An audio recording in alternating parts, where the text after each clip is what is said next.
欢迎大家又回来我的频道。今天想要分享给大家的是一个加长版的非常快手的肉酱芝士墨西哥饼。准备一个中等大小的洋葱、半根胡萝卜和一段西芹，把它们全部都切成小小的丁。烧热适量的食用油，然后把这些配菜放进去煸炒，炒出香味以后，就加入450克的猪肉碎，快速的不停的翻炒，把肉碎炒散，避免它们结成大块。然后就加入屏幕上方所打出的所有的调味料。这个猪肉碎你也可以换成牛肉碎或者是羊肉碎，也是会非常好吃的。翻炒均匀以后，可以开着锅盖，大火稍微炖一会儿，把里面的水分给吸收。过程中呢，你可以尝一下味道，觉得什么不够，就按照自己的喜好做调整。锅里的汤汁收到七七八八的时候呢，我们就加入200克的马苏里拉芝士，不需要把芝士全部炒到融化，把肉全部给粘连在一起，让它们不是那么松散。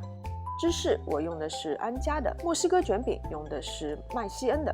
我想说一下的是，我今天所使用的这个玻璃烤碗，我在逛宜家的时候看到这个烤碗的第一眼，脑子里闪过的就是今天这一道肉酱芝士墨西哥饼。先在烤盘的内部薄薄的刷上一层油，然后放上一片墨西哥饼，这个大小是不是太合适了？简直就是为这道料理量身定制的。在上面铺上1/3我们刚刚煮好的肉酱，大家可以看到加了芝士的肉酱就会很好的粘合在一起。把肉酱铺平整以后，我又撒了一些芝士，接着盖上另一片饼。这一次呢，我涂了薄薄一层的番茄沙司，再铺1/3的肉酱，再撒少许的马苏里拉，盖上一片饼。这一次不需要涂抹番茄沙司，直接铺肉酱，撒芝士，盖饼。再刷薄薄一层的番茄沙司，铺上满满的马苏里拉芝士，就可以送进预热好的烤箱，180度烤20分钟。现在是彩蛋时间。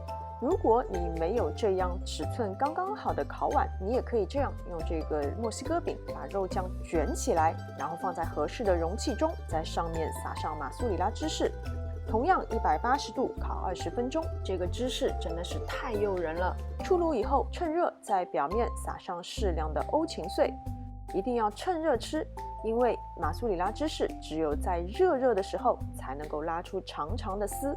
我们可以看到这个做成卷饼形状的也是非常好吃的哦。好了，今天的视频就到这边，非常感谢大家的观看。喜欢我的视频请记得点赞、分享和关注我的频道，我们下次再见。